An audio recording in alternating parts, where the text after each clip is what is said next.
Assalamu alaikum viewers, I am Amna Batul and our today's lecture is about spiral holoblastic cleavage. उससे पहले अगर आपने मेरा channel अभी तक सब्सक्राइब नहीं किया then subscribe my channel and press the bell icon so you can get latest videos. अब हम आते हैं आज के टॉपिक की तरफ, स्पाइरल होलोब्लास्टिक क्लीवेज. इससे पहले हमने क्लीवेज पैटर्न में रेडियल होलोब्लास्टिक क्लीवेज पढ़ा था. That was the complete cleavage. अब स्पाइरल होलोब्लास्टिक क्लीवेज भी एक कंप्लीट क्लीवेज है जहाँ पे होलोब्लास्टिक का वर्ड यूज होगा, दैट्स मीन कंप्लीट क्लीवेज. लेकिन क्या है कि स्पाइरल होलोब्लास्टिक और रेडियल होलोब्लास्टिक में कुछ डिफरेंसेस हैं. तो क्लीवेज पैटर्न स्टार्ट करने से पहले हम उन डिफरेंसेस को देखेंगे कि रेडियल होलोब्लास्टिक क्लीवेज और स्पाइरल होलोब्लास्टिक क्लीवेज में क्या डिफरेंसेस हैं. सबसे पहले अगर हम रेडियल क्लीवेज पैटर्न देखें तो हमने ये देखा कि उसके अंदर जो डिवीजन पैटर्न है, the cleavage furrow will pass through animal pole from animal pole to vegetal pole either vertical or horizontal. ठीक है, रेडियल क्लीवेज में हमने देखा था कि अगर एक एक्सेल है या तो उसको क्लीवेज फरो एनिमल पोल से वेजिटल पोल तक वर्टिकली उसको डिवाइड करेगा या हॉरिजॉन्टल एक्सिस पे मतलब कि इक्वेटर पे डिवाइड करेगा. लेकिन स्पाइरल क्लीवेज में क्या है, this cell will divide at the oblique angle. ठीक है, सेल जो होगा वो ओब्लीक एंगल पे डिवाइड करेगा. The cleavage furrow will pass at the oblique position. ठीक है, ओब्लीक पोजीशन क्या है, अगर हमने ये एक्सेल देखा ना, ये एनिमल पोल और वेजिटल पोल से पास करेगा बल्कि ये क्लीवेज फरो जो है वो यहाँ पे ओब्लीक पोजीशन पे पास करेगा due to the oblique position of mitotic spindle. ठीक है, अब अगर ओब्लीक पोजीशन पे करेगा तो सेल डिवीजन इस तरह से होगी. ठीक है, ये हमारे पास 4 सेल्स बन गए हैं. सेल डिवीजन इस तरह से होगी. तो हमने देखा था रेडियल क्लीवेज में cells after division touch each other at only one side. जैसा कि ये 2 सेल बन गए हैं. ठीक है, आफ्टर क्लीवेज रेडियल क्लीवेज, तो ये एक पॉइंट पे एक दूसरे को टच कर रहे हैं. But in the spiral cleavage the daughter cells produce will touch each other at more than one place. ठीक है, then the radially cleaved embryo. अब ये जो डिवीजन पैटर्न है ये इन ब्लास्टोमेयर्स को या इन डॉटर सेल्स को थर्मोडायनेमिकली ज़्यादा स्टेबल पोजीशन देगा. ठीक है, क्या होगा कि ये जो पैटर्न है ये इनको बहुत ज़्यादा थर्मोडायनेमिकली स्टेबल कर देगा, इनके ओरिएंटेशन को. ठीक है, अब क्या है कि जो रेडियल क्लीवेज थी उसके अंदर हमने 7 स्टीरियोटिपिक डिवीजन्स पढ़ी थी बिफोर गैस्ट्रुलेशन. इसके अंदर चंद एक डिवीजन्स होती हैं गैस्ट्रुलेशन से पहले. ये भी एक डिफरेंस आ गया है. ठीक है, अब है कि डिवीजन्स के बाद बनता है ब्लास्ट्यूला. रेडियल क्लीवेज में देखें तो बनता है blastula due to the blastocoel inside it. ठीक है, लेकिन स्पाइरल क्लीवेज में क्या है, देयर इज नो ब्लास्टोसील और नो कैविटी. ठीक है, therefore the egg cell will called as stereoblastula. Blastocoel present नहीं है इसलिए हम इसको कहेंगे स्टीरियोब्लास्ट्यूला. ठीक है, in spiral cleavage blastula is without blastocoel called as stereoblastula unlike to radial cleavage. हमने क्या डिफरेंसेस देखे, एक तो क्लीवेज पैटर्न का डिफरेंस देखा है, उसके बाद के इस क्लीवेज पैटर्न के डिफरेंस की वजह से उनकी अरेंजमेंट भी डिफरेंट है. ठीक है, वो थर्मोडायनेमिकली मोर स्टेबल होते हैं स्पाइरल होलोब्लास्टिक में डॉटर सेल्स.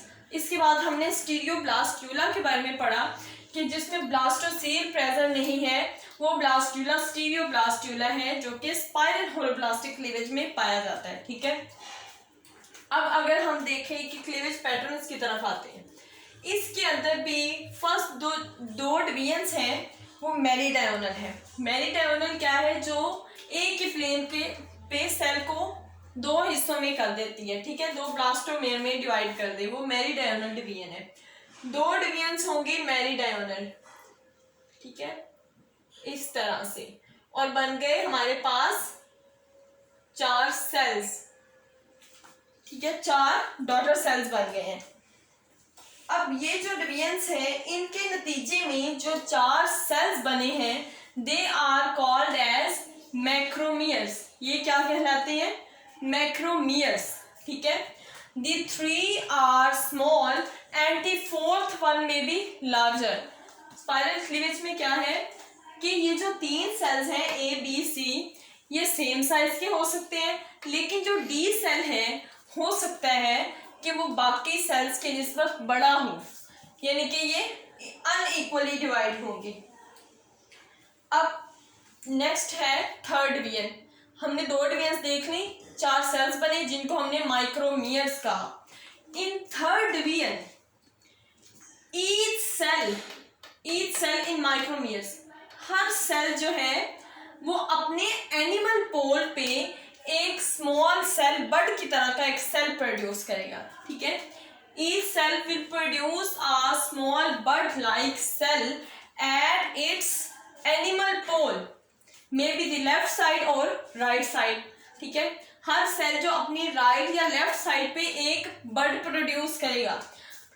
अब हर सेल अगर अपनी लेफ्ट या राइट पे बड प्रोड्यूस करेगा तो हमने देखना है कि अगर तमाम सेल्स एक ही डायरेक्शन में प्रोड्यूस करेंगे तो फिर वो सिंक्रोनाइजेशन होगी, वरना क्या है, सिंक्रोनाइजेशन नहीं होगी।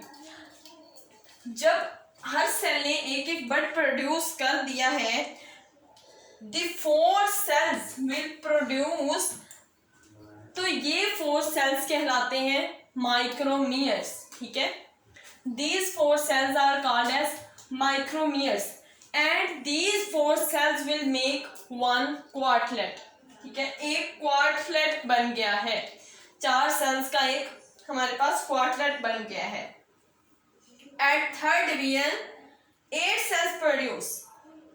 जब 8 सेल बनेंगे तो जो माइटोटिक स्पिंडल होगा वो फिर से अपने आप को ओब्लिकली अरेंज कर लेगा। ठीक है, the mitotic spindle will again obliquely placed. Each cell produce a cell at its animal pole as a bud. These smaller producing cells are called as micromeres। ठीक है, और ये बनाएंगे एक क्वार्टलेट। अब हमने देखनी है स्पाइरल क्लीवेज का पैटर्न क्या है। ठीक है, हमने देखना है कि ए बी सी डी, वहां पे हमें 4 साइड्स नजर आ रही है, हमने उनको 4 साइड्स कहना है। तो ठीक है, ए है, बी है, सी है और डी है। अब अगर हम ए साइड में देखें तो एक मैक्रोमियर है कैपिटल ए और एक माइक्रोमियर है। ठीक है, स्मॉल ए। जो कैपिटल है, कैपिटल ए मैक्रोमियर, वो फर्दर डिवाइड करेगा टू, ये कैपिटल ए है और ये स्मॉल ए है। ठीक है, ये है इसकी नंबरिंग। इस तरह से फर्दर डिवीजन्स होंगी। एक क्वार्टलेट बन गया है, इसके बाद दूसरा क्वार्टलेट बनेगा, तीसरा क्वार्टलेट बनेगा। ठीक है, ये एक क्वार्टलेट था, फिर दूसरा बना, फिर तीसरा, इसी तरह से डिवीजन्स होती जाएंगी। Similar to A, C will divide at the same pattern. Capital C जो है वो टू कैपिटल सी फिर स्मॉल सी में डिवाइड हो जाएगा। ठीक है, बी की भी डिवीजन्स इसी तरह की होंगी और डी की भी डिवीजन्स इसी तरह से होंगी। ठीक है, ये जो पैटर्न है, डिवीजन पैटर्न है जिसमें क्वार्टलेट बन रहे हैं, this pattern depend upon the cytoplasmic factors. ठीक है, साइटोप्लाज्मिक फैक्टर्स पे डिपेंड करता है। Cytoplasmic factors of fertilized egg that determine cleavage pattern. अब हमारे पास क्वार्टलेट बनते जा रहे हैं, पहला क्वार्टलेट बना, फिर दूसरा बना, फिर तीसरा बना। अब ये जो क्वार्टलेट है ये फेट डिसाइड कर देते हैं। ठीक है, फर्स्ट क्वार्टलेट ऑफ माइक्रोमियर फॉर्म हेड, पहला जो क्वार्टलेट है वो सर की फॉर्मेशन करेगा, ठीक है, will form head, and second quartet of micromeres form shell and statocyst, ठीक है। सेकेंड जो क्वार्टलेट है वो क्या प्रोड्यूस करेगा, शेल एंड स्टेटोसिस्ट। स्नेल के अंदर हम ये पढ़ रहे थे, ठीक है।